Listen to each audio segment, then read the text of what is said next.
says, "The hell's that?" I said, "It's time for me to fly by REO Speedwagon." He says, "What the hell's an REO Speedwagon?" He says, "The hell is that record?" He says, "Get that off the radio station." He says, "Find a phone." Oh, no, I'm with the guy 10 minutes. He says, "Find a phone and get that record off the radio station." So you're fresh from picking him up at the airport. Now you got to go find a payphone to call the studio. Uh-huh. What are you thinking to yourself? I think I'm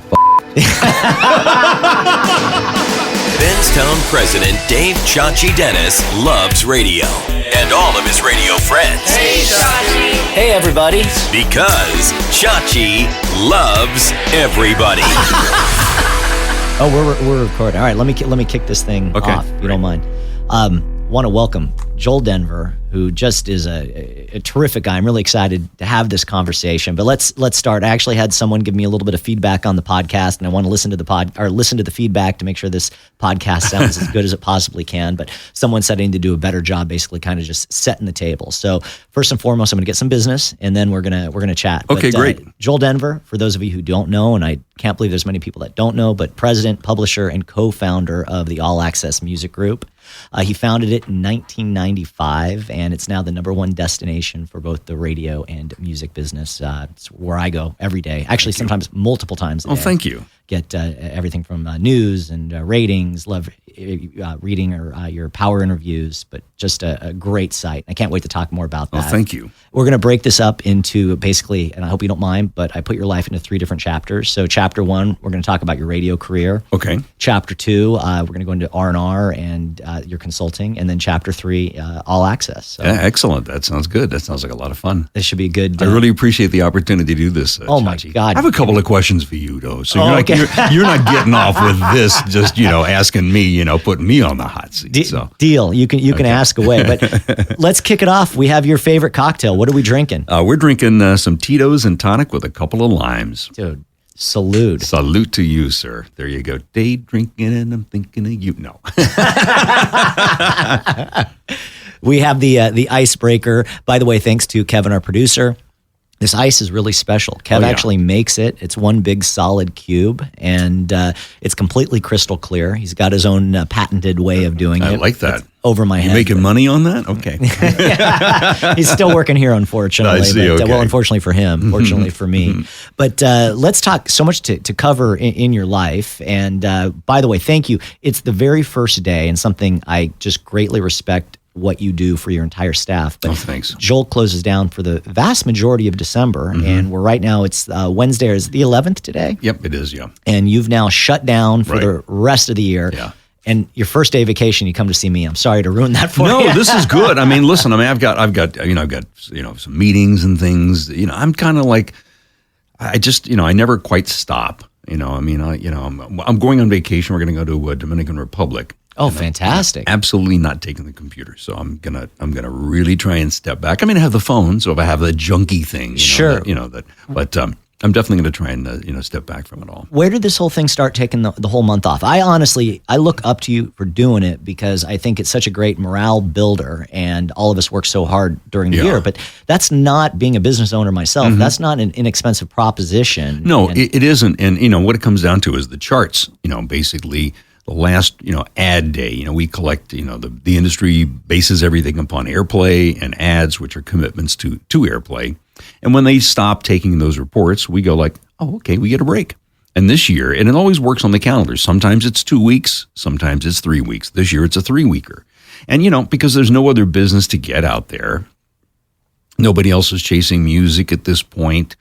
Maybe some of the labels I think are still open and working a couple of things. Sure. But I mean, they basically get a couple of years off. So it's kind of like you're adjusting to the business. The business itself takes a pause. So you got to take a pause. And I don't mind doing it. I mean, I like the time off.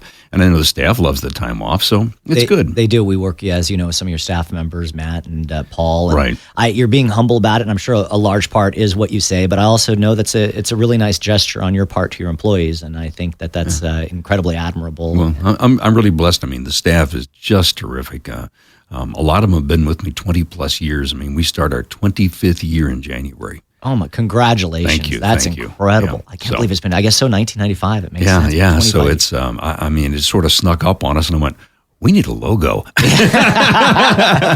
So we did that at the last minute. And we were looking at it as how it's going to look on the site on January 1st and stuff. And I'm going to put a little story up there. And just that's awesome, man. Yeah. So it's like, but I mean, I really haven't, done a whole lot of other, things around it. It's just like, I'm proud about it. I'm humbled about it. And, and we're blessed. We're really blessed that people like what we do. Well, thanks for making us other guys that don't give their staff off all of December look like shit. But you got a high bar now, right? Okay, buck up, buddy. One story, a personal story about you, and again, just I think speaks volumes about what a terrific human being you are. And then we'll get into your whole career here. As you know, I was the program director of MyFM/KBig, and can't believe it's going to be 11 years by the time we release this in January. It'll be 11 years. I was laid off. It was on President Obama's inauguration day, and it honestly just kind of T-boned me. It hit me out. I wasn't expecting it. Right. I think I was kind of looking back at it, probably a lot of ego, and I should have seen it coming, but I did not. At any rate, you learn, as I'm sure many of us have in this industry, when you are no longer in a position, you find out who your friends are. Oh, yeah. And who your friends aren't. And I will never forget you reaching out to myself and one of my dear friends, RDub, and you invited us out to Malibu, and you took us to lunch. The restaurant right there on the ocean. Yeah. You go down that little cove. Yeah, that's a Paradise Cove. Paradise Cove. Right. And I will never forget you doing that. And I thought that was just such a cool thing. And I wanted you to know how much that meant to me. Thank you. It's funny, I know a lot of people, and I'm blessed to know a lot of people, but you pick up on a vibe on people as you go through life and stuff like that. And I always just had a nice friendship and vibe about you and RDub. So I went, come on out, man. It's like, it just seemed like the right thing to do, and just go hang out a little bit and get away from it. Cause I mean, it's just, I'm kind of blessed that, we were in the location we were in, and people want to come out and visit us and stuff like that. So it just all made a lot of sense, and I was happy to do that, and it put a smile on your face. That was good. So that's you really don't get a whole lot of gratification daily in life, but if you feel that you have made a difference for somebody, that's a great deal of gratification. So 11 years later, man, I absolutely remember that, and it honestly changed my course of action on how I reach out to people, and I make it a point to send them a card. For a while, I was actually sending a book called I think it was called Fired Up, and it was a story. Harvey Mackay had written the book, and it was, I think, 50 different stories of people who had been let go and then went on to do amazing things. Oh, that's great. And I honestly, I learned that from you. Oh, well, thank you. I appreciate that. It's no. awfully nice of you to say that. Likewise, my friend. Let's get into you in your childhood. So we're going to go into chapter 1 about the radio portion of your career. So you're 15 years old, right? And you land your first gig at INX in Rockville, Maryland. Yep, Mighty Winks. How did that come about? How did you get interested in radio? Well, I had a really weird thing happen. I got up from the dinner table one night, and my left leg decided not to work, and it was just like, really? I mean, I really was limping around. And as a child? Yeah, as a child. I was 14. Oh my gosh. And it was, and we went to a doctor, and he says, they had limited stuff that they didn't have CAT scans and stuff like that back then. So, he put me in the hospital, and they were going to do some testing and stuff like that. And there was and meanwhile, I mean, my leg atrophied to the size of my arm very fast. Holy moly! So, at 14, I'd be. It was a freak. It was really, yeah. I don't know. I can't remember whether there was a panic about it, but I was concerned. And my mom was very concerned, and I was, I was walking around on crutches. So they put me in the hospital, and they decided to just do some testing and stuff like that.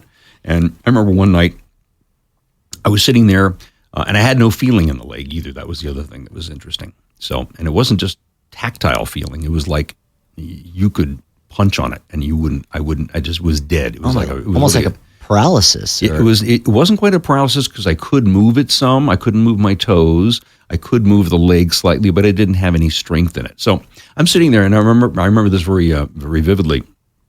They came in, and I was watching War of the Worlds on television. Okay. And the guy next to me was a construction guy, and he screwed up his arm, so he was in those big casts. This is before they did, laparoscopic surgery, or that, the pinholes where they really cut you up back then.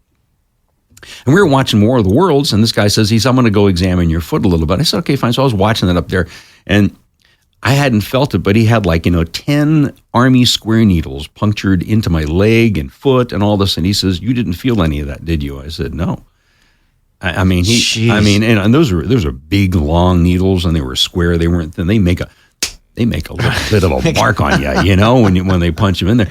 And I said, well, why did you do that? He says, one of your doctors thinks that you're faking.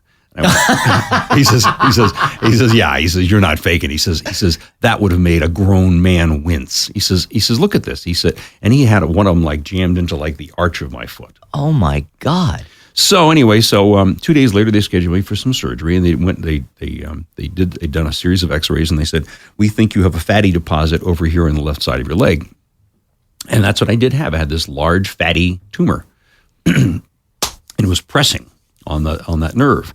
And so they went in. It was not a long surgery, but they have a scar. It's, I don't know, it's about 12 inches long on the left side of my leg. My gosh. And they excised that fatty tumor out of there. It was benign. Yeah, thank God. And when I left the hospital on crutches and special shoe with a brace. Okay, so, like Forrest Gump kind of brace. Yeah, okay. Well, kind of. Yeah, it's and it was because ugly shoes to wear and stuff like that. So right. I'd missed 3 weeks of school. So I caught a lot of either taunting or sympathy when I got back to school. But anyway, during my time in the hospital, I got very, very, very bored with the TV, and I started listening to radio, and I just started calling up the request lines and stuff like that, and being a pain in the ass, and at WINX they had a thing that was called Request-O-Matic. And okay. Oh no, that was WPGC, but they had the instant request at Winks, and so I was always on all of those things. And the midday guy at Winks, he and I just became friends. And he says, what are you doing? Are you not working? And my voice had already dropped, and I was doing these things. And I said, no. I said, I was 14 years old. He says, oh my God. I said, I want to get into radio. So he says, I'll tell you a little secret. I'm leaving here, and I'm going to go work at WDON, which is up in Wheaton, Maryland. Okay. And which is 5 minutes from where I lived. So my mom brought me in to meet him, and I've got this, crutches and all that stuff. And we were talking and stuff. And I said, I want to learn to do what you're doing. So we cut a deal that if I would come in on Saturday nights and file his albums away, because he went to work for a good music station. WDON was a good music station at that time. Uh-huh. And he said, he said to me, if you'll come in and do that, he says, we'll teach you how to run a control board. So if I used to file, it was every Saturday night for months. I would go up there and file his albums away. So at midnight on Saturday night, he could get right out of there and go home.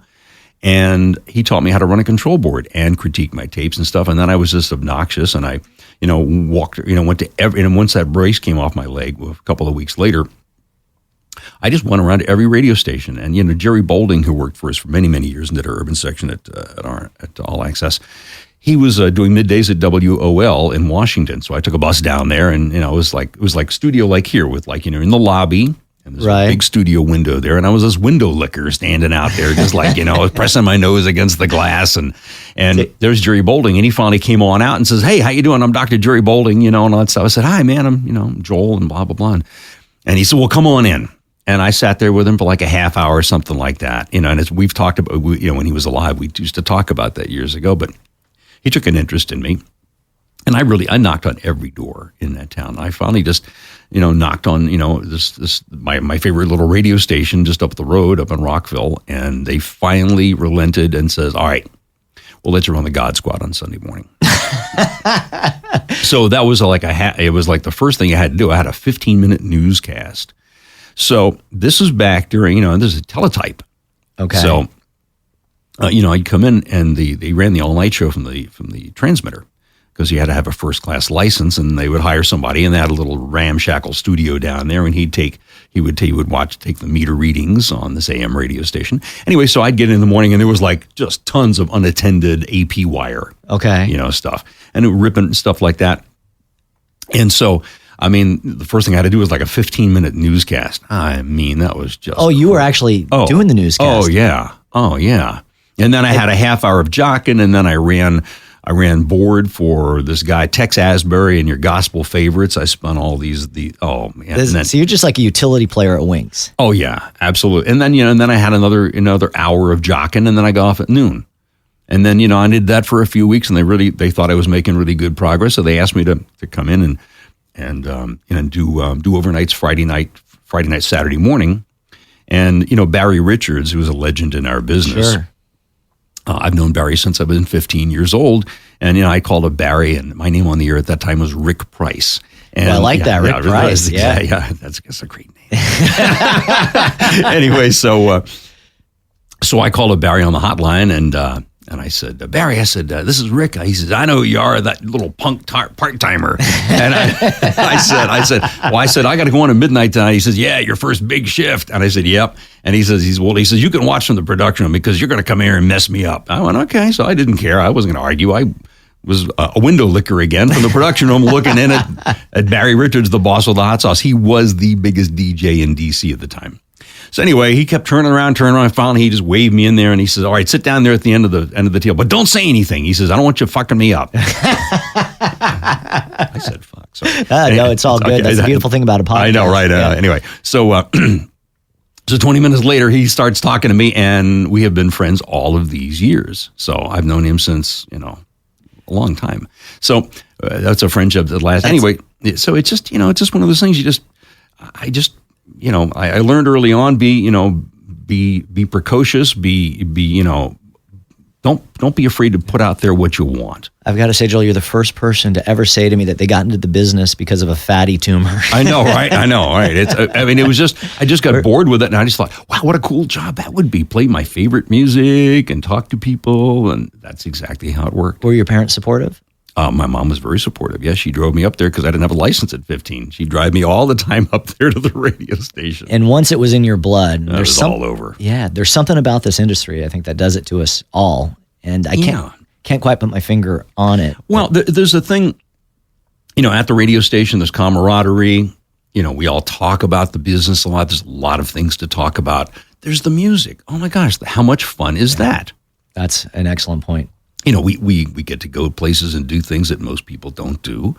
I've lived 20 lifetimes in this lifetime. Yeah, no, you have, man, and I'm excited to get into more of these stories. Yeah, so how long are you at Winks? I was at Winks for about 2 years, and I helped organize the union there, and they proceeded to fire me.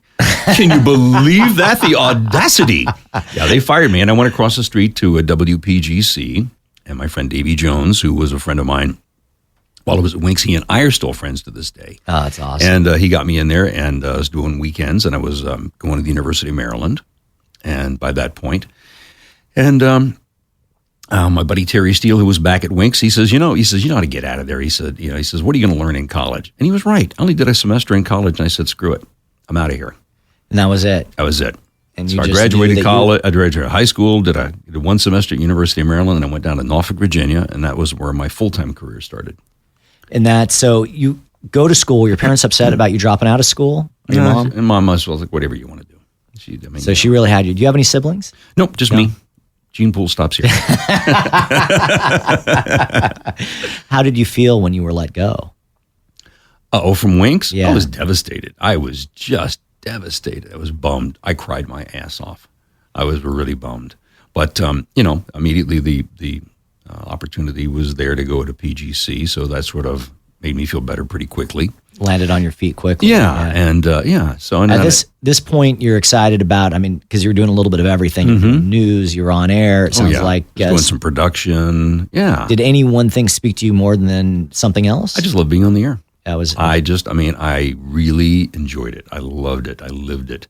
I talked to people on the phones all the time. I never let request lines go unanswered.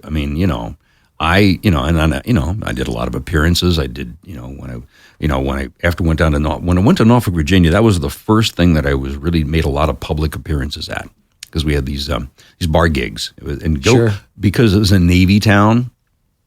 There's a lot of go-go bars there. Oh, fun. And so what you would do is you would go in and cut a deal, and we had a go-go jock sheet, and it could run a minute and a half long. And you got a quick mention, and each of these things ran 5 times a day for a full week. And you go in there and collect $50 for that. It was your $50. Awesome. So the station will let you keep it. Oh yeah, it was great. And then you have to do an appearance on top of that? Sometimes not even. Sometimes just go in and have a beer with the owner. So and I was making $250 a week cash. Oh, that's big money then. Are you kidding me? In the 70s, it was LFD, large freaking dough. So you're late teens, early 20s at this point. Mm-hmm. So you're just living high on the hog. Oh yeah, and I went down to Norfolk, Virginia, and I was there a year and a half, and then I went. The next opportunity I had was to go to Big Ways in Charlotte, and I worked for the wonderful, Jay Thomas. Oh sure. And at the time, it was really funny because legendary Scott Shannon and Jay Thomas were battling for my services. They both wanted me to come work for them. No way. Yeah. Mm-hmm. Wait, tell me about that for a second. So I would be freaked out. I'm 44 and I'd be freaked out about that. You're in your early 20s and this is happening. What's going through your mind? So Scott Shannon was a program director at WMAK in Nashville, an AM radio station with a miserable signal. He wanted me to do nights. And at Waves in Charlotte, we were 5,000 and 1,000 at night, but we're at 610. We had a monster signal day and night. And Jay offered me $25 a week more, which was a ton of money back then. Sure. And so I did that, and Scott was like, "That's all right. We'll cross paths somewhere down the line." Scott talks. Scott's still my friend to this day. And Jay Thomas, I saw him a couple of years out here. We'd come to have lunch every now and again. I saw him just a couple of years before he passed away, and had a blast down there. It was only there 6 months. Why? Why so short? Somebody said there's a jock opening at WFIL in Philadelphia. Oh, bigger market, sure. Yeah, oh yeah, bigger. It was big time. And so Stan Kaplan, who owned the radio station, the deal was if I stayed there for a full year, he picked up all the moving expenses, but I had to pay him back. So I went into him and I said, I have this opportunity to go to Philadelphia and work at WFIL. And he's like, you owe me the moving costs back. And I said, yeah, I know. Can we work out something on that? He says, yeah. He says, I'll just give it to you. He says, good luck. And it was great. And I spent 4.5 years up there working for one of the best people I've ever run across in my life, Jay Cook. I can't say enough about Jay Cook. Jay Cook was a wonderful program director, wonderful friend, wonderful mentor. I learned a lot about how not only to be, but how not to be. He had to have had a tremendous amount of trust in you, because that's a gigantic jump. Yeah. You're going to, at that time, what was Philly market? I was 21 years old. You're 21 in the top 10 market. Mm-hmm. And what was your position there? I was doing 9 p.m. to 1 a.m., followed King George Michael. And George Michael got an opportunity about 8 months into that job there to go to WABC in New York and do nights. And he took it. Now, George is also the music director, so Jay Cook announced this at a staff meeting. He said, who wants to be music director? And I stuck my hand up and waved. And he said, all right, Joel, you got it. Because nobody else stuck their hand up, because it's a lot of work. How are you at 21? You're in Philly, great city. What's your personal life like right Personal now? life is like, holy crap, I'm working a lot and having a lot of fun. I was doing dances on Friday nights. I was doing dances on Saturday night. I was doing dances on Sunday night. It was just great. Had a lot of fun. Oh my God, what a great time, man! One of my favorite dances was at Paul VI High School in Collingswood, New Jersey. I bought the dance from George. He named 4 dates, and I had to give him the entire door. Really? So, like as a concert promoter type thing, or no? It was just we would just right, it was a dance. It was dance hops. Dancing was big in Philly. Okay, really big there. And all the DJs had dances, but I got this big one from, there were nights we'd do 1,500 kids. Oh my God. So, and I wanted to ramp it up a little higher. So I started the dance contest. So every 6 weeks I'd give away albums, which I had access to the winners. And the winners were invited back in 6 weeks, and they competed for stereo systems. Jeez, so you're doing big promotions. Yeah. And so, and then at the end of the year, all of the stereo system winners came back for television sets. Gee, and they would win based on their dancing ability? No, on audience. Oh, on audience. Okay. Oh, all right. Who yelled the loudest? Who made the most noise? So it's like American Idol when the people voted. Yeah. How cool. So how would you promote this? You would promote this on the air? Yeah. We were allowed to do that. Oh, what a blast, man. Yeah. Jeez. So you're in your early 20s. You've got your own dances. Yeah. Got 1,500 kids coming through there every weekend. We swelled that place one night to 2,400 kids.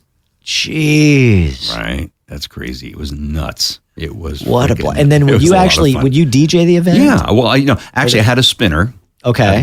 We call him a hop jock, and I had a spinner, and they were terrific, and they bring the music, they bring the equipment, I pay them, and I would just stand up there on mic and and interact with the kids. What a great time! It was a lot of fun, man. And this goes on for 4 years. 4.5 years. What happened? I mean, I left and I got my first program director's job. Oh shit! So you at that point, because now you're music director. Mm-hmm. So are you feeling more of a vibe for programming, or I just felt a vibe to move up, And Charley Lake, who's still my dear friend, Charley's programmed all over America. At that time, he was national program director for Bartell Broadcasting, and he said to me, he said, "Hey," he says, "How'd you like to go to either Miami or St. Louis?" I said, "Miami sounds like more fun." He says, "You're going to walk into hell down there." He said, "You sure you want to do that?" I said, "Oh, come on, man, I can do this." So I did walk into hell. It was a really messed up radio station. What was wrong with it? Everything. No disrespect to my friend Jerry Clifton. Jerry Clifton was the program director ahead of me. And Jerry had announced and given away tickets to 2 different concerts that never came off. So the city was pissed. They were in trouble with the FCC. What do you mean they never came? The concerts never even happened? Never happened. Didn't have contracts for them. Just, did it because they had no budget. Oh, geez. So this is almost like the pre-Fire Fest. Oh, yeah. Yeah. So there was and they were in trouble for a couple of other things that had happened. There was I can't remember the guy's last name, but it was go find Greg. If they knew where he was going, he was out on the bay, in the Biscayne Bay. And if you identified where he was going next, you won money. Well, there was a squall that came up that afternoon, and he disappeared off the map, and he was actually safe, but they let it continue for a day and a half. Oh, man. And it got found out, and they eventually took the license from the station. Jeez. They took the license for a while. It's now Power 96, but I mean, it's now WPGC. So when you come in, all this had happened, but they still have the license? Oh, yeah. That didn't happen until I left. And I moved into the company. I fixed the station in a year. We were battling against legendary Y100 and Bill Tanner, who was an amazing DJ and program director. Sure, amazing. I mean, radio market Miami's and so we actually beat him in Dade County, which had never been done. And we focused on Hispanic leaning teens. That was our focus. And Y100 was in Broward County, which is the more suburban audience. You know what I'm saying? So their playlist was a little less dancey, but we focused really heavily on dance music and stuff like that, and reaction records. And, we had 100, this is a true story, we had 100,000 T-shirts that were given, we had access to. When I walked into the radio station, they were stacked in my office, they were stacked in the hallways. It was 96X and Coke. And they were great T-shirts. They were red and logo on the front, Coke on the back. Was this new Coke era or no? This is just Anyway, so Skip Tash, who was the sales manager, hooked it up. And I was like, great. I said, what do we have to do? How do we have to give these away? He says, anything you want to do. So what we used to do? We used to give away T-shirt blasts, and so we would roll down Miami or any of the parking lots, and we would just start chucking them out the back, and people were running along and grabbing it. They were everywhere. These T-shirts were everywhere. So, but the first thing when I remember when I got to the radio station, and the GM had left the key to the station, and I got into the station and I walked in, and it was a welcome note from him, a couple of notes about a couple things, and there was this big, huge box. It was filled with files. And he says, don't give away anything on the air until these are all taken care of. I said, what are these? And you know what it was? It was unfulfilled winners. Oh, jeez. So it was like thousands of them. People that, some of these people had won multiple albums. It was it was, again, unfulfilled stuff. So they were just giving away things that they didn't have the prize to back it up. Mm-hmm. Oh my God. And so while you're there, obviously you've got the stress of running the station, turning the station around, but are you involved now with things going back and forth, the FCC? Or? No, that was kind of, they kept that away from me because it was just, but I mean, they just told me that I had to get these albums cleaned up, and we had to do 2 concerts too. So we had to make those concerts. Made those all. Mm-hmm. Oh, yeah. So you had, what a tremendous amount of responsibility. It was a lot of fun though. Were you on the air at the same time? No, but I would give a part-timer once a month off, and I'd pay him, and I would get on the air because I still wanted to have the vibe of the radio station and stuff. So you can't really feel it unless you do it. Yeah. So at this point now in your career, you're feeling more programming. Oh yeah. And that was that was my first off-air program director's job, and I spent about a little over a year there. And they asked me if I wanted to move to San Diego, and I went, "Oh yeah, jeez, so Miami, San Diego, tough markets, man." But it was an AM radio station, and it was getting its butt kicked by B100. Oh, KCBQ. Yeah. Mm-hmm. KCBQ, legendary radio station. Yeah, and I lived out near the radio station in a semi-arid environment out there, which was really cool. It was hot as hell during the day. And where in San Diego? In Mission Gorge. Yeah, sure. Because that's where I got my start at KFMB down there. There you go. So, that's a great market. It really is. So anyway, as I was at that radio station, and we had Charlie and Harrigan in the morning. Sure. And they were just a real pain in the butt. And I don't know what you're talking about. I've never ever worked with high maintenance right, talent. Exactly. Yeah. So Lisa Foxx, who was the overnight girl, she was terrific. Lisa Foxx is here in LA. Different Lisa Foxx. And she would do their log, and she would I was an early riser, but she would just slip it under my door, at 6:05 in the morning, because I lived literally 3 minutes from the radio station, and so I would follow along and see all the songs they'd skip and stuff like that. And of course, it was just so much fun dealing with that. It was just, I can't even begin to tell you. So, what did you learn though, as far as working with huge talent like that? What are some lessons? The lessons are, don't fight over nickels and dimes, fight for quarters and dollars. I mean, if you can't figure out what's a nickel and a dime, then you really got some big problems. Really good point. Sometimes we spend so much energy fighting over little things. Pick your battles. It's another way of saying pick your battles, but it sort of visualizes it, a little bit. Sure. So. How long are you at KCBQ? I was there about 9 months, and then they asked me to go to St. Louis. And this is all Bartell. Yeah, it's all Bartell. So they really got a lot. Are you kind of like what are the firefighters that they drop in the middle of the fire? Smoke jumpers. Smoke jumper. Are you the smoke jumper for Bartell? I guess. Charley Lake loved what I was doing, and they liked what I was doing. And they said, "We want you to go in and fix St. Louis." And I said, "Okay." I said, "But you want me to leave San Diego and go to cold St. Louis? Really?" So it was almost like, well, what do you need? And it was almost a conversation of pull out a big roll of Hundies and keep peeling until I say stop. It was almost, they basically doubled my salary and bought me a car. Are you serious? No, I'm really serious. That's a fan. And plus your money is going to go a lot farther in St. Louis than in San Diego. Oh yeah. So I went in there, and in one book we turned it around, but then Bobby Hattrik, you remember his name? Yeah. Bobby Hattrik came in, and he identified that you could be more targeted, and he played sort of a pop rock format, and that went over big in that town and kicked our ass. And I knew we were going to get our butts kicked. I just knew it. And I told the GM, I told the president of the company, but they didn't do anything about it. And so sure, the book came out and got our butts handed to us, and guess who got fired? JB. No. So your run with Bartell finally came to an end, but that was, 3 different markets with them. Yeah. And then from there, you end up in Baltimore, correct? Yeah, I went to Baltimore, yep, and I had an opportunity to put a station on the air, which was a real thrill to do. And, I lasted there about 6 months, and that was because Karl, who was the guy that came in, who was the guy that hired me, called me one day. He says, "Hey, I got some good news and bad news." I said, "What's the good news?" He said, "The bad news is I'm leaving." He said, "The good news, I'm going to work for Bill Moyes at Maggot Research." And I went, "That's a great job." Anyway, he says, "But you're going to love the guy that's coming in, Steve Roddy." I said, "Who's that?" He says, "Oh, he programs Culf in Houston." I said, "That's an AC radio station on AM." He said, "Yeah, but he says he knows what Top 40's about." Well, so I go pick him up at the airport. And, I'm a pretty casual guy. So I just, a pair of jeans on and, just being me. And he's got a suit on. He's got this fancy leather briefcase, and he hands me the leather briefcase to carry on. Okay, whatever. So, he's got I could just tell he's a pretty straight guy. Right. Very brilliant guy, because he runs House and Garden Television today. He's a very smart guy. Okay. But he had no understanding of what Top 40 was. So we get in the car, and there was no cell phones back in the 80s, late 79, 80, something like that. So we're in the car, and we're listening to the station, and Time for Me to Fly by REO Speedwagon comes on. He says, the hell's that?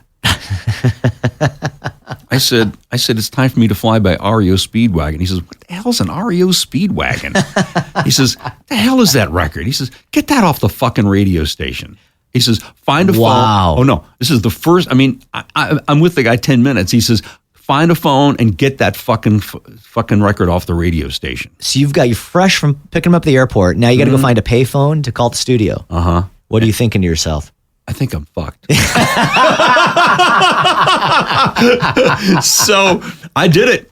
And I said, take the cart, slide it under my door. And he says, and why aren't you playing Barbra Streisand and Neil Diamond? You don't bring me flowers anymore. I said, because it doesn't fit what we're doing. He said, it's the number one record in America. I said, it was number one. He says, yeah, I know you've refused to play that. I said, yeah. I said, because we're a young end radio station. I said, WCAO's got that. I said, we're trying to make a mark here on the FM. It's like we were the first top 40 FM in Baltimore at that time. Jeez. Okay. And he just, he immediately put that in, and he ripped through the gold library and just, Oh, man. So you went out there to run a CHR. New owner comes in, and he's mainstream AC. Or what would be mainstream? Not even mainstream. He's a VP of programming, yeah. So he's just all mainstream AC down. Anyway, so we get there to the radio station, and he walks in my office, and there's the cart, and it's on my desk. He takes it and steps on the cart. He says, that ain't getting played again. I'm going like, boy, am I screwed here. So the GM and I had a pretty good relationship up until that point. We used to play racquetball together. I'd go play racquetball and get my ass kicked, and we go to lunch and stuff like that. Anyway, so they ended up, they found an infraction that I had violated. I was given away. It was a brand new Rolling Stones album, and I gave it away that weekend. But Kemp Mill Records, who was the distributor that I worked the deal with, said, you're not going to have them until Monday. Okay. So I broke a rule that I didn't have the prize in the radio station, and they fired me for that. Now, man. They were there Monday morning. Yeah, and you had a commitment that you were going to get them. Yeah, so they just wanted the technicality they wanted to get you out. They didn't like the way I parted my hair. Yeah. So I lost that job, and I was like, oh, geez. So I went back to St. Louis because my girlfriend at the time was still had there, and she was happy to see me and all that stuff. And, and then one day I'm out doing something, and she when I get home, she goes like, look at this. And she circled this thing in the R&R. She says, they're looking for an opening in Washington. She's, in the D.C. office. And she says, Bob Wilson, call him up. So I did. And that's how, by the way, what a segue, man. You are a pro, because we're going into chapter 2 about, which is R&R and consulting. Now, was your girlfriend at the time, was that Ria? No, that was BeBop Hobel. BeBop. Yeah, BeBop was, we broke a really cardinal rule down there. She worked for a record company as a promoter, and she was living with a program director. So immediately she put herself on a real handicap. I did not add her music early. Oh my God, what a first, so how old are you now? You've been to probably half a dozen, a little bit more radio stations. 1979, 1980. I don't know. I guess I'm 52. I'm terrible with math. I'm 28 years old, something. 28, and you've been to Miami, Philly, Baltimore, San Diego, worked at some KCBQ, some amazing radio stations. Yeah, Norfolk, all that stuff, yeah. And now you've lost your gig in Baltimore. And I was just over it. I was overdoing this. So I called Bob Wilson up. I said, I want to apply for the job. He says, apply for it. He says, I'll probably just give it to you sight unseen. I said, no, I want to meet the guy I'm working for, Jonathan Hall. And Jonathan Hall was a lovely guy, terrific guy. They flew me to New York, and we had lunch at the Plaza Hotel. And before the lunch was over, I had the job. So I moved, and my mom was still alive and was living in the D.C. area. So I went back and stayed with her at her place for a couple of weeks till I found my own place. And I was there. My first day on the job was September 21, 1980, and that was the first day of the deregulation hearings at the FCC. That was the first. That was the first thing I had to do. So I had to go over there and put a coat and tie on, and sure, that's a big story. So it was like, and Jonathan was with me. But I called on pretty quickly, and Bob called me up about 3 weeks into this. He says, would you like to move to California? And I went, yeah, what's up? He says, can't tell you. He says, at some point I'm going to call you and you're going to hire your replacement. I went, okay. So let's go back to your writing all your own stuff. Did you have any sort of background in writing? No, but I was a good typist. And, okay.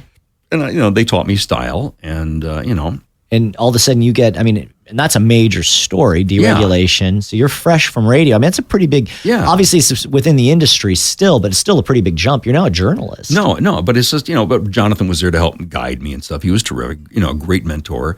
And, and I got very aggressive about doing interviews with people. I just would knock on their doors and I while I was there, I think I interviewed like 4 of the 7 or 8, FCC commissioners at that point. So they were really impressed that I was I want to get it and stuff. And so you're interviewing, heavy hitters. Yeah. So in November, near the end of November, he called me. He says, "Oh, you need to be in LA in February 1st." I said, "What's the job?" He says, "You're going to be the new CHR editor." I was like, I'd really dropped the phone.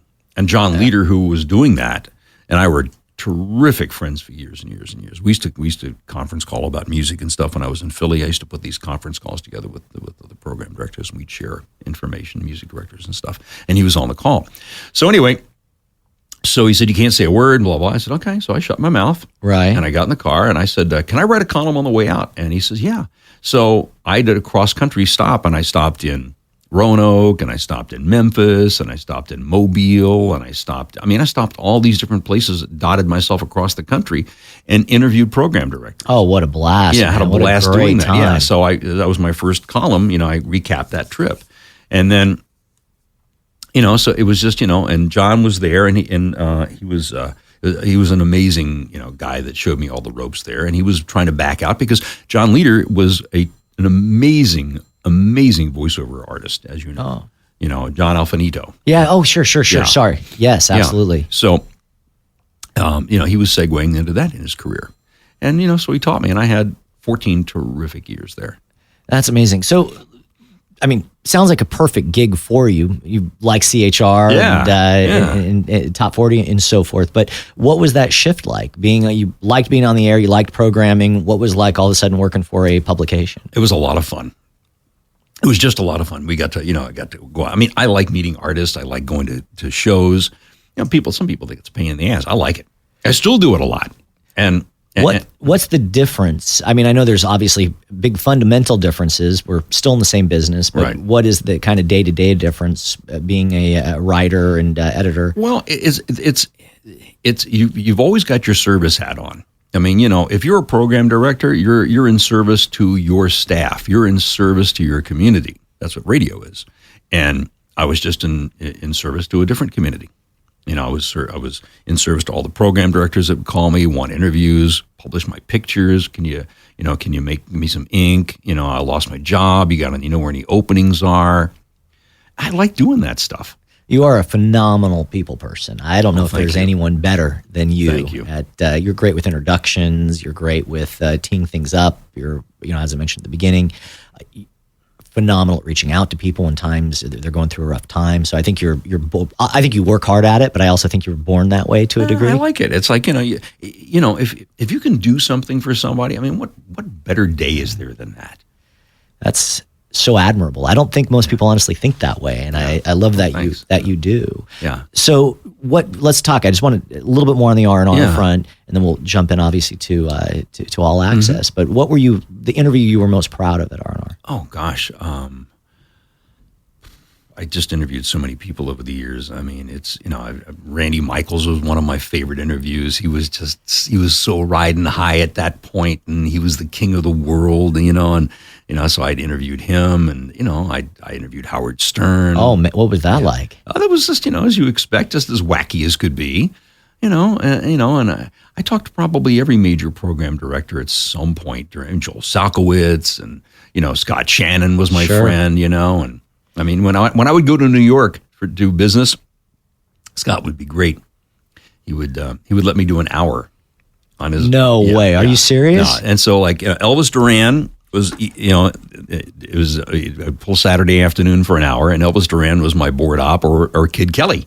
Oh, man, they board up for me, and we'd always pick up the songs. We'd pick out the songs that had the longest ramps on them, so that we could, I could talk more. hit the post. That's awesome. Yeah. That is awesome. And I remember Steve Kingston called me up one day, and he was the program director. He continued that tradition on from Scott, and we did. I came out of a commercial set, ran a bed, ran a winner, backtimed all that into Life is a Highway. and he called me, he says, what the hell you doing on my radio stations? We don't talk that much up here.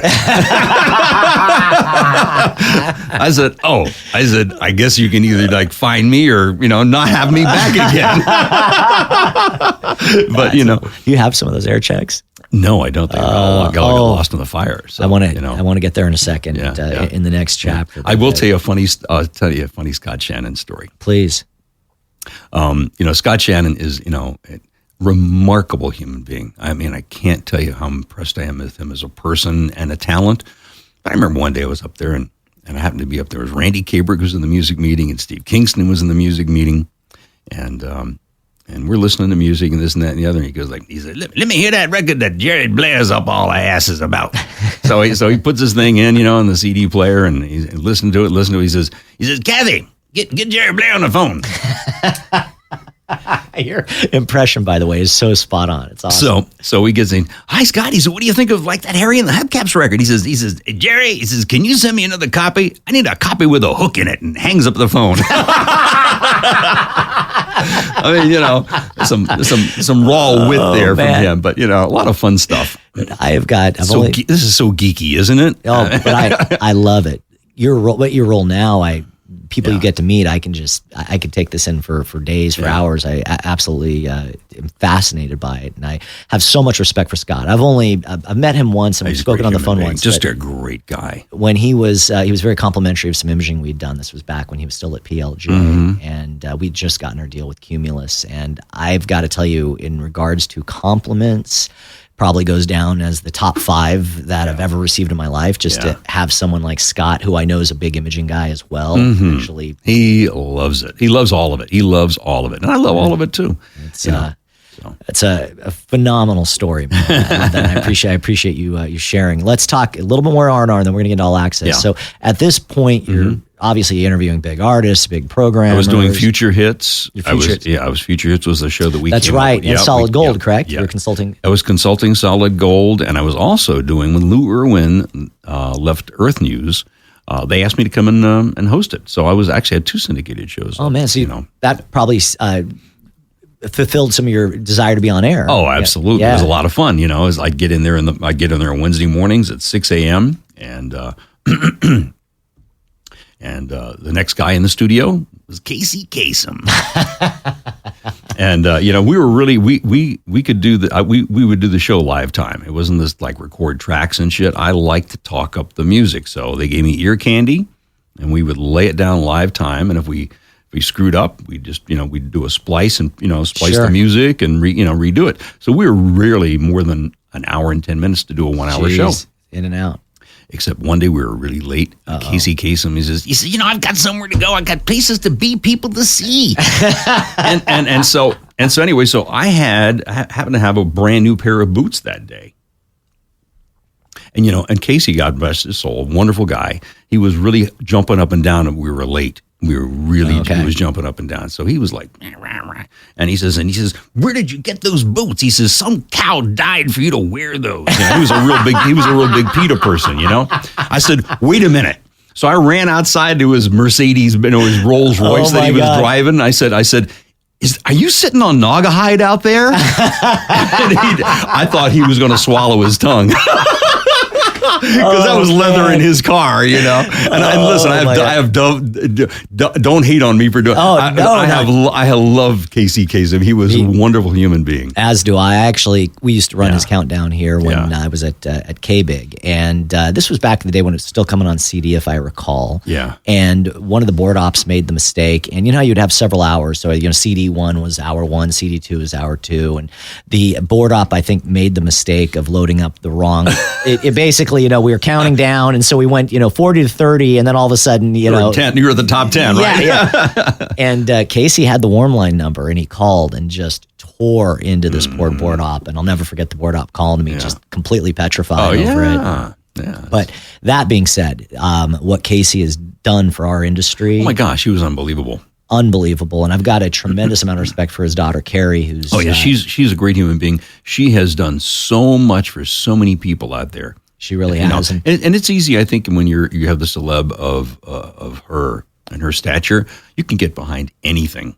Yeah. But she gets behind really worthwhile things. She really does. She works very hard on it. Yeah, she's great. I also have another great Casey story, but I remember him. He was in some of our commercials. This was back before when I was working with Johnny as like his programming coordinator. But I remember going to his house, and he had this beautiful bubbler Wurlitzer jukebox, and we shot part of our television commercial. Isn't that great? Yeah. But he was a classy guy, and he just was. And I get it. I get that way sometimes too. He was a detail, wanted to make sure everything was right. Right. So pretty amazing. So let's get into your personal life at this point. Okay. Had you met Ria? Are you married at this? I met. I was when I got to LA. I had met a beautiful young woman, and we got married. Her name was Kathy, and it didn't work out, unfortunately. And so I was a single man again, and I was living out in Paradise Cove in a double wide. You lived in that? Yeah, I did. Are you serious? Mm-hmm. Yeah, we had that was with Kathy and I had that as a weekend place. So Paradise Cove, just a little bit of background. It is a very famous place in Malibu, and that's where you took me to lunch. Right. But there's a trailer park there that I believe Pamela Anderson has a place there. Yep. Jim Rockford used to show the Rockford Files from there, down there in the beach. That was the celebrity part of that place. But it was a great little restaurant. It was right there at the ocean. This is beachfront, amazing real estate. Yeah. So you lived in this. You can look up Paradise Cove, and there are all sorts of stories, and it's a celebrity hangout, and it's very unique, very bohemian. It's very bohemian, and it's like, there's somebody on our row was cooking meth, and and there was always a party going, and it was like, oh no, really serious. It was like I remember they did a raid there, and Are you serious? No, they really did. He was just down the road from us, But I lived in a double wide, and I had a slice view of the ocean. And I had a blast. It was great, and then I finally, sold the place and took that money and was in the house that I was in for 31 years until the Woolsey fire took us. So wow, that was just last year. And we're going to get into the fire. So you're in Paradise Cove, and you're still at R&R. Right. I'm just trying to get all this right chronologically. Right. You're divorced from Kathy. Right. How do you meet Ria? I met Ria. It was really interesting. I was a Raiders season ticket holder.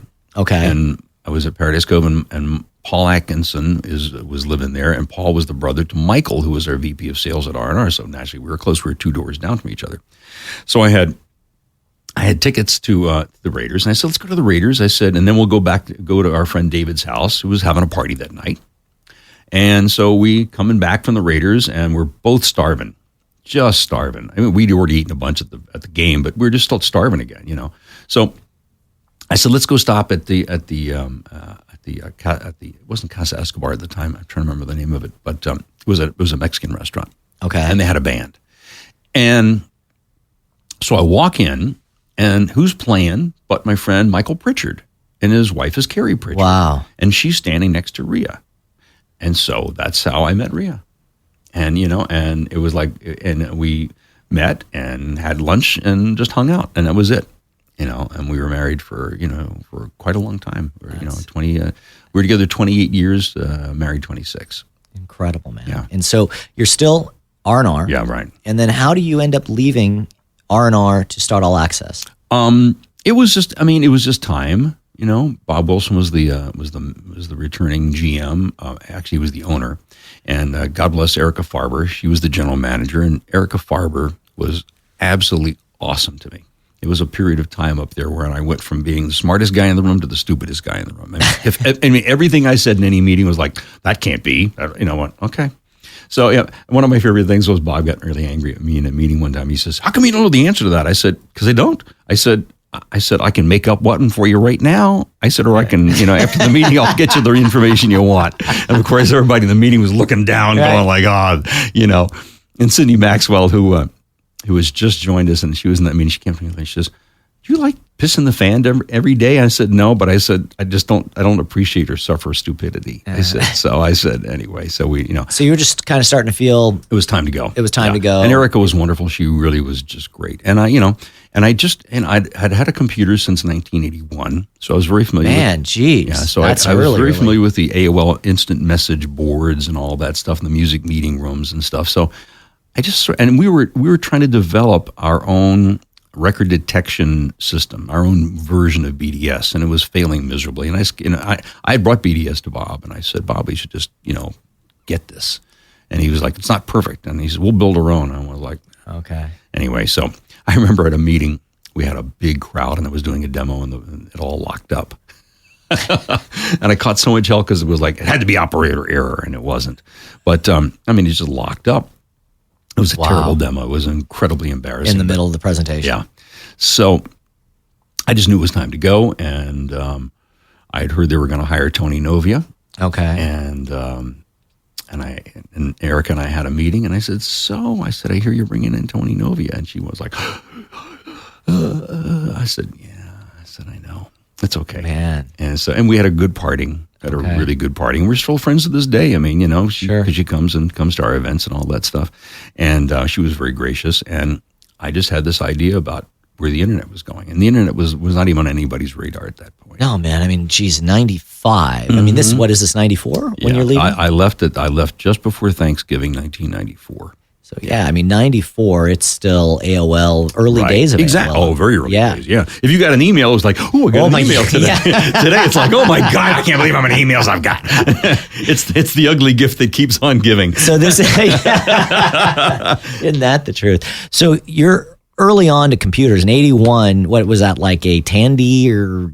No, I actually had an IBM clone. I had a hard drive too, a 10 megabyte hard drive. Jeez, that probably cost a fortune back then. $5,000. Oh my! Which is a lot of money back then. Yeah, it's a lot of money today, but it's probably like $15,000 a day or something. Oh yeah. And the guy said to me, he says, "What are you going to put on all of that? That's like a whole Encyclopedia Britannica." I said, "I don't know, I'll figure it out."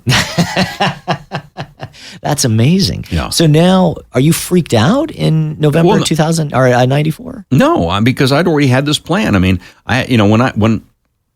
when I saw the end coming, and this happened in September, so I had 3 months to plan because I agreed to stay aboard and help train Tony. Jeez, man, that was professional of you. Yeah, but it's like, I love Tony and I love that place, and Eric and I had a really good understanding about it. She was a pro, I was a pro, and it worked out fine. I think when you raise the bar for yourself, other things, all boats rise. It's like, it's hard to argue with somebody that's going, okay, no problem. Your professionalism and your outlook is very interesting. And I admire it. I think I would have this feeling, the butterflies about still, I'm losing my gig, my regular paycheck, and I'm betting on something that is so early days. And did you even know after you left where your next paycheck was going to come from? No, I had a nice severance. Okay. And I was still doing future hits. Okay, so you had a side hustle. Mm-hmm, yeah, I wasn't down eating ramen noodles, so it was good. Right. And Ria, what is Ria doing? Ria was working at a law firm at that point. Okay. And then, and she was in the computer department. And so she had a technical background. Yeah. Mm-hmm. Different side of it though, Got it. So, Got it. Yeah. And she was supportive. Oh yeah, she goes, whatever you to do is like fine with, And so she set up the accounting department at All Access, and she was operations really basically. She was co-founder in operations. Yeah, and I love and HR. Okay, yeah, no, all big responsibilities. And I love that you always make a point that she's the co-founder of All Access. Absolutely. So early days of All Access, you take this leap. What does this look like? It looks like I've probably lost my mind. It's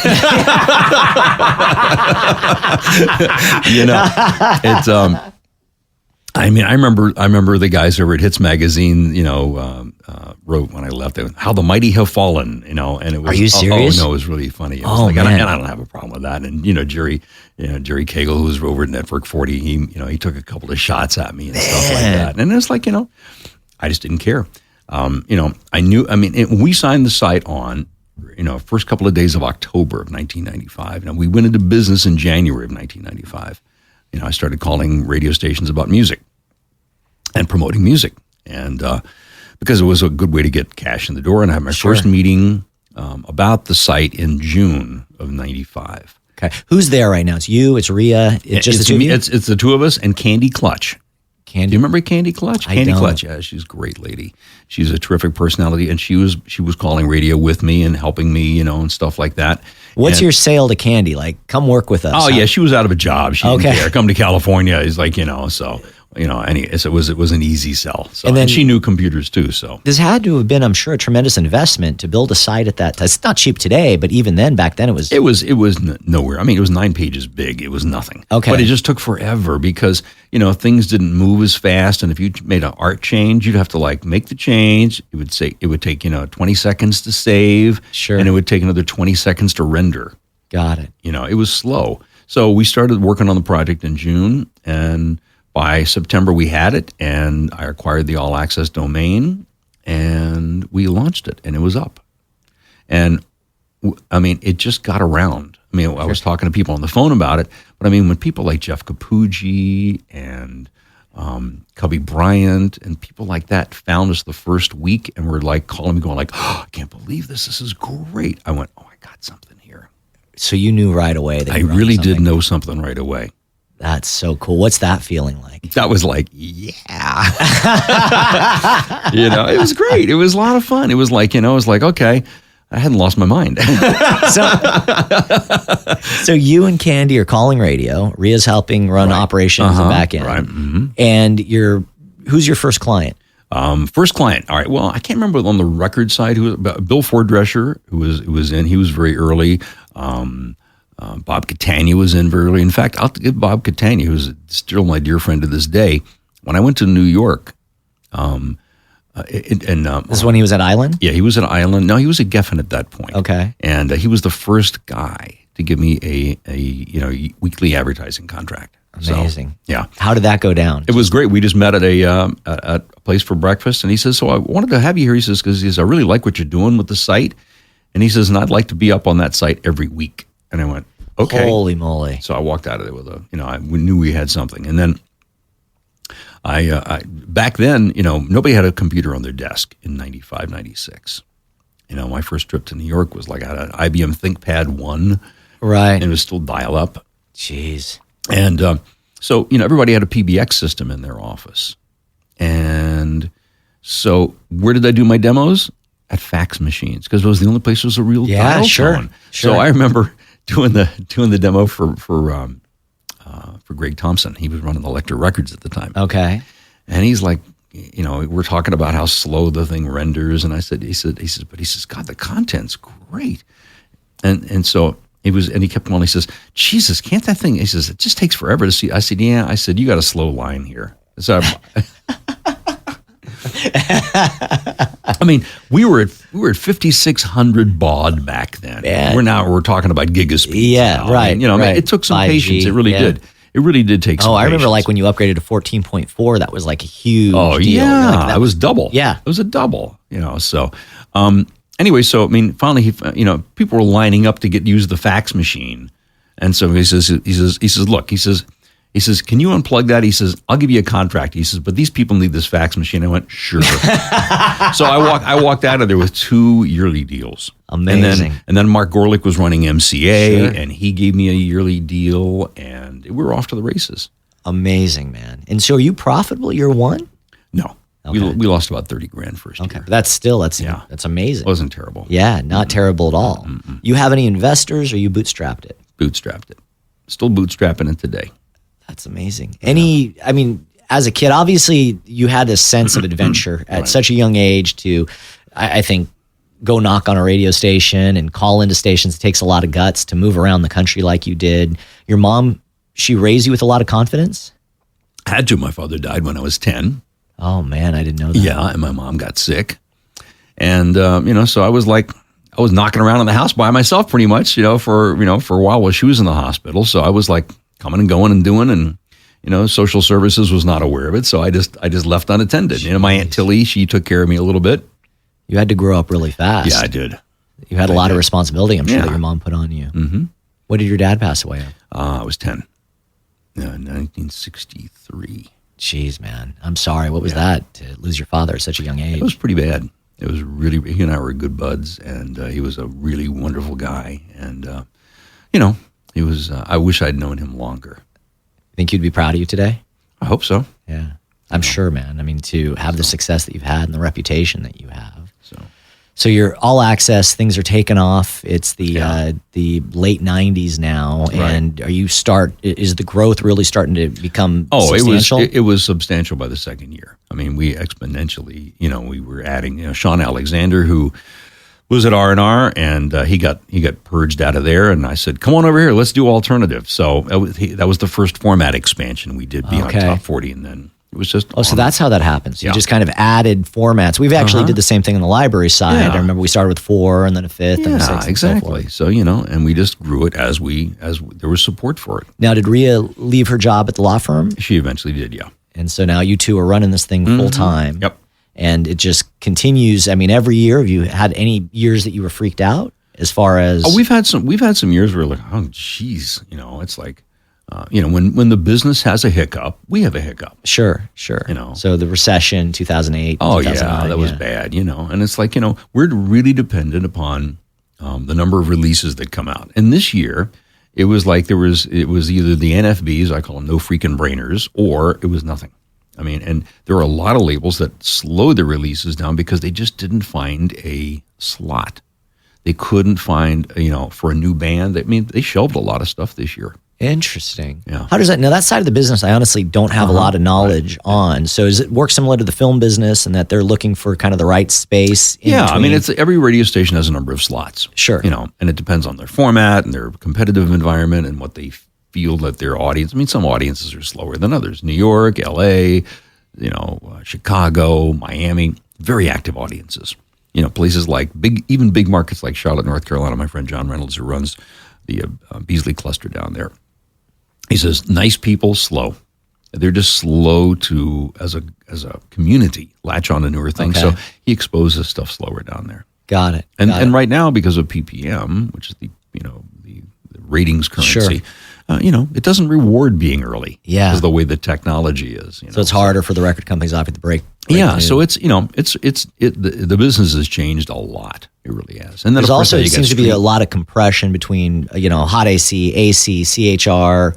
A lot of the formats I've been out of it a little over a decade now, but seem to be stepping on each other more so than it's like one of the best examples I can give is KHKS in Dallas, which is an amazing radio station. Patrick Davis and Pritchard have done a terrific job down there, and Kelly Kibler, she's the cluster president. Sure. And yet next door to them, KDMX, Jay Shannon is running Top 40 Light. They call it Hot AC, but he doesn't play anything with a thump to it. Okay.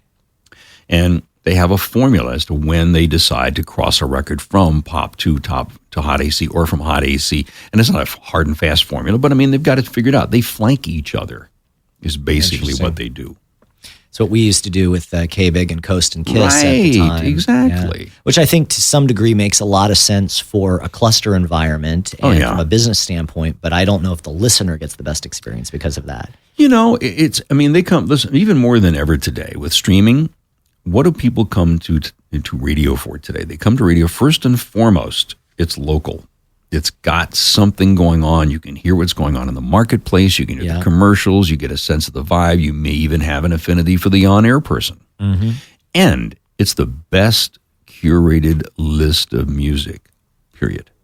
It is. I agree. It's just that is what local live radio is supposed to be about. Always has been about, but even more so today. I agree. And they've tightened it down a lot more, too. So, I mean, it used to be 40 slots, and then it became, 35 slots. And now it's like, on a KISS FM, it can be 23, 24 current records. And they get played over and over. And the rotations are bigger now. Sometimes you can hear a song 140 times a week on a top. Those rotations are insane. Yeah, but the point is it matches the technology that measures audience consumption. PPM. And you have to do it that way. Yeah. So that makes your job in return, or the label's job, and then your job in return a little bit harder. Definitely. Yeah. But I mean, there's all these no-brainers that come out. Like, Halsey releases a record, it goes. Post Malone releases a record, it goes. Even The Weeknd, who hasn't had a record out for a year and a half, he just, Republic did a great job. They blew it out and, got a lot of, Harry Styles. Columbia just did a terrific job putting Harry Styles' brand new one up there. This new song, Adore Me, it had 180 ads in 1 week. Amazing. It's unbelievable. But the point is, while that's all great, it stops new artists from having a slot. Makes a lot of sense. Yeah. I think it's probably harder than it ever has for a new artist. Also, I've noticed with the labels, or I'm sorry, the artists, I guess, and the labels, they're doing single after single after single. Right. There used to be a lot more time in between these singles. Yeah, they don't do that anymore because it's like you want to keep the audience there, you want to keep the momentum there. And the other thing that dictates timetable is the streaming. The DSPs decide, we're starting to pick up a vibe on this next track here. We're going to put it up there because they don't really care. Because that's kind of a indicator on the streaming and what's going to happen on the track.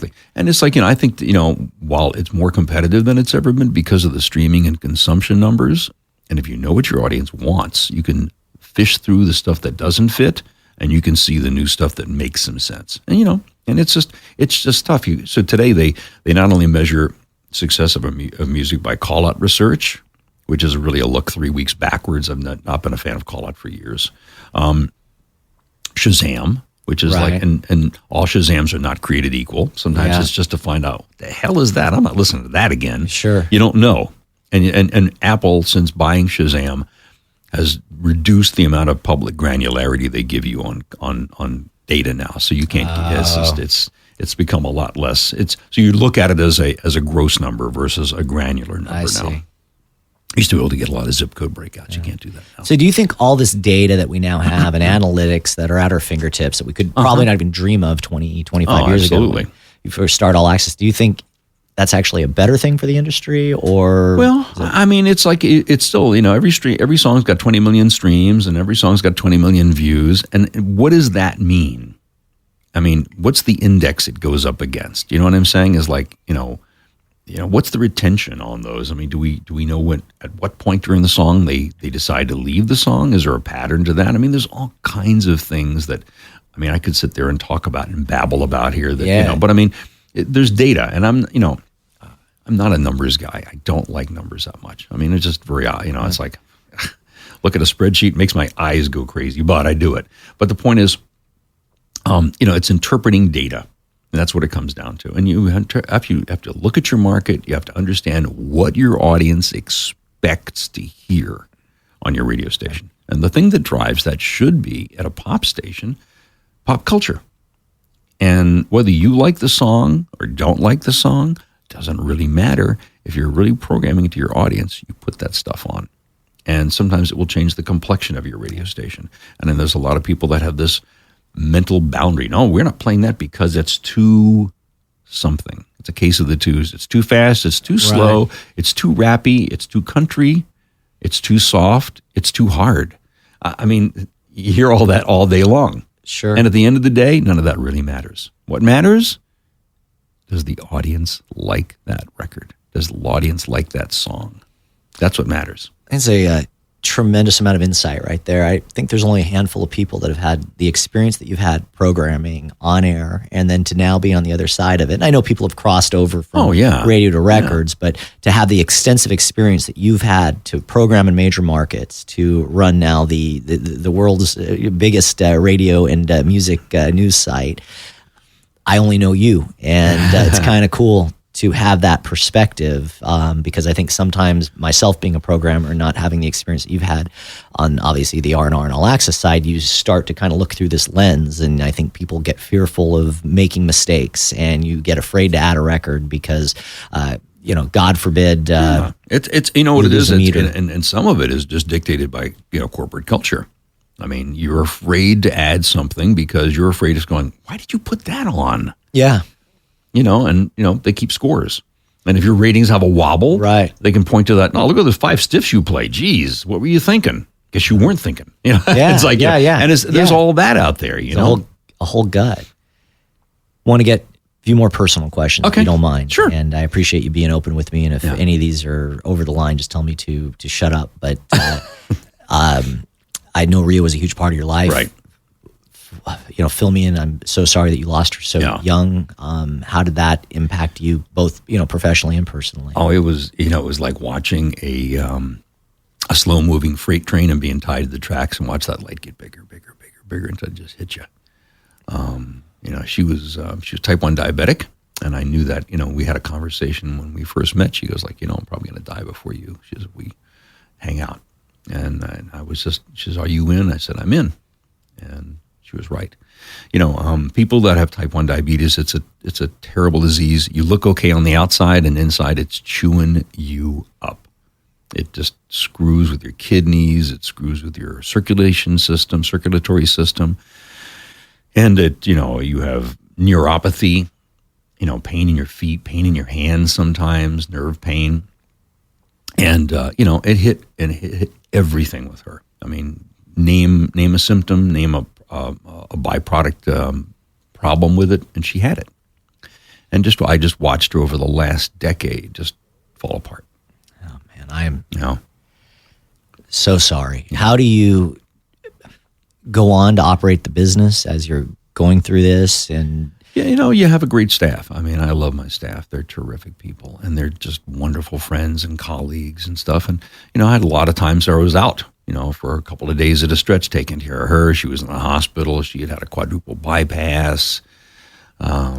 She'd had a lot of work on her foot that kept getting infected. I mean, these are real problems. These are real issues. Sure. She couldn't come to work for a long time.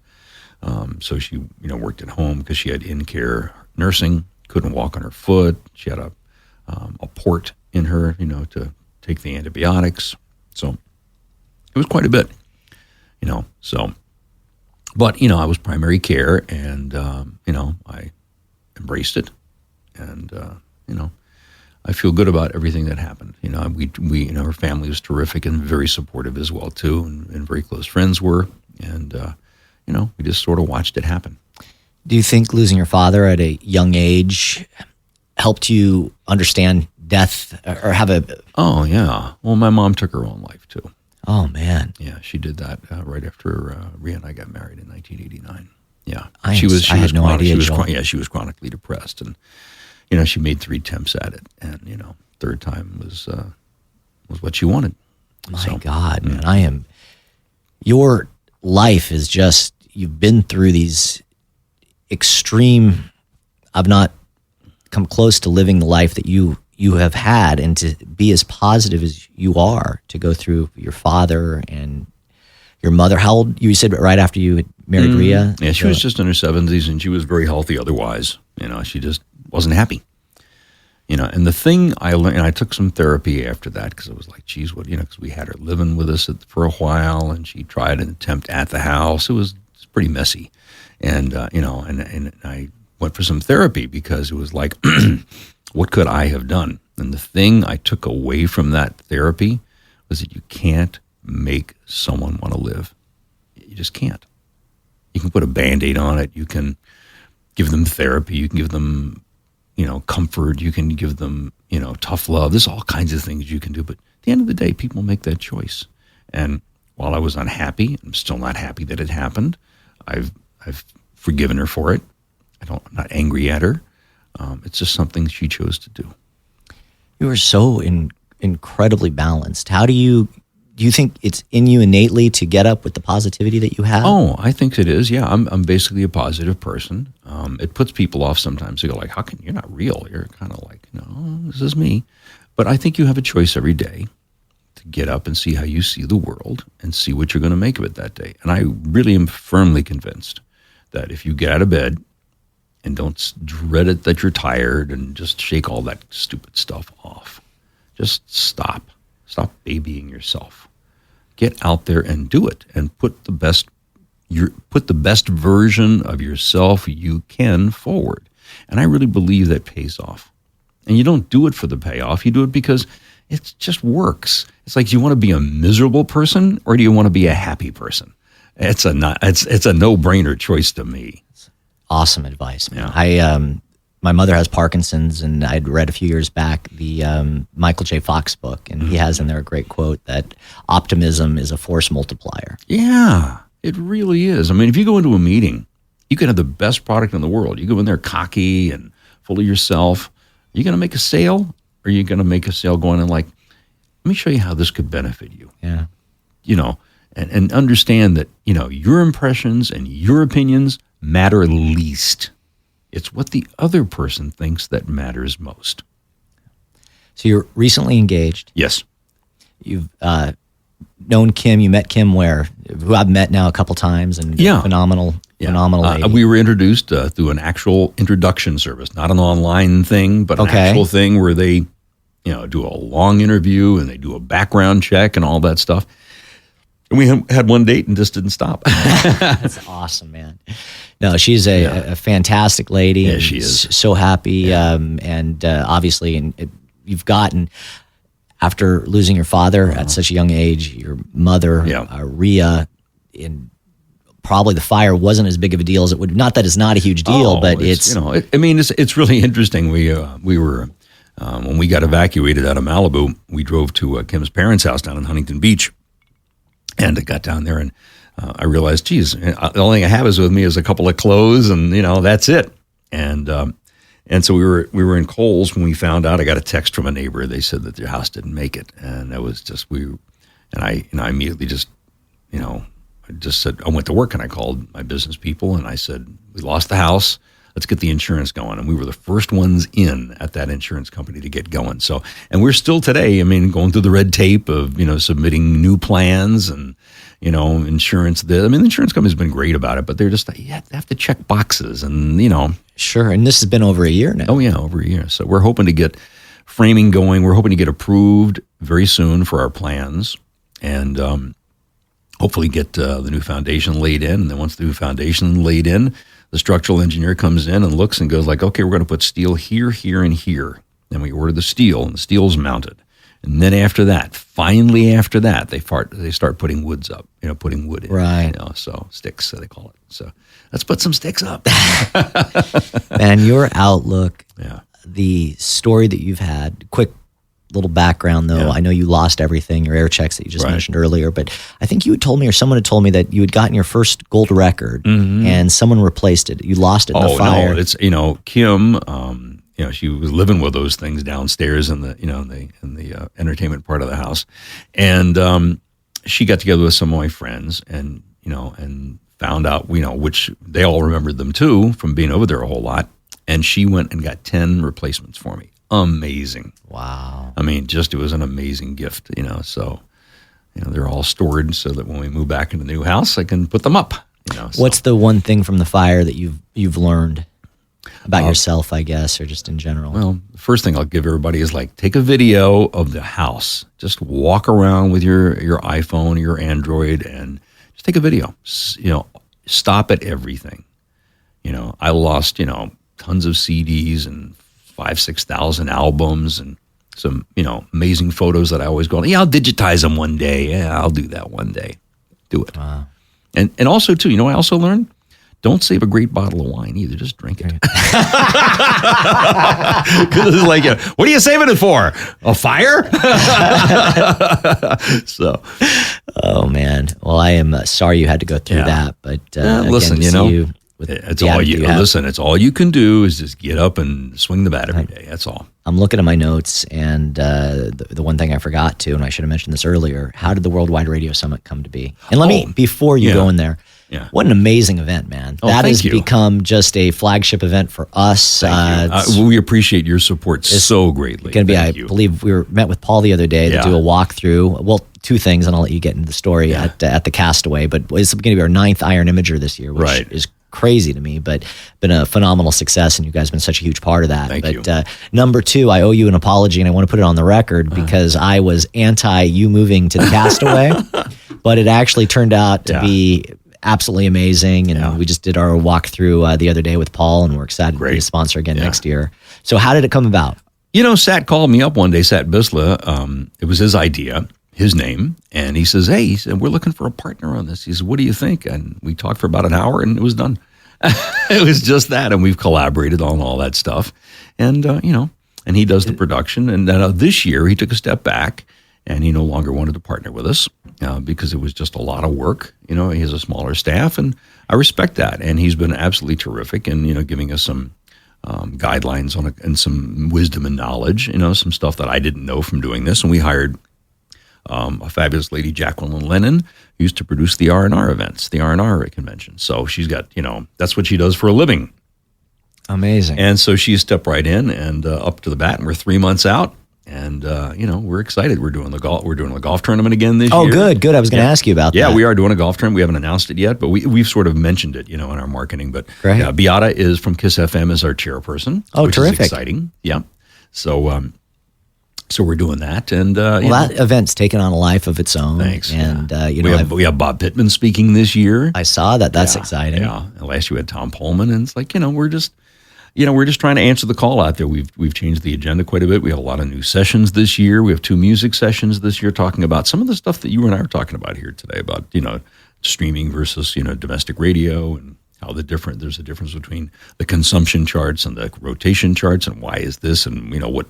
There's a lot to be discussed. We have a syndication session this year. Awesome. Good. Yeah. I'm excited about that. Yeah, you do a great job with the panels. You do a great job with the entire event, the parties. I mean, it's really from the start to the end, it is a top-notch. Thank you. I appreciate that. And we're got to thank my staff because they're in there swinging it with me. It's like, don't give Paul and Matt too much credit.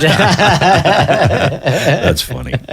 Man, it has been a pure pleasure having thank you. And thank you so much for sharing all the personal things. And sorry if I was evasive with some of the, not evasive, what's the right? I want to know something. I promised you I was going to, you're not getting out of here with an answer.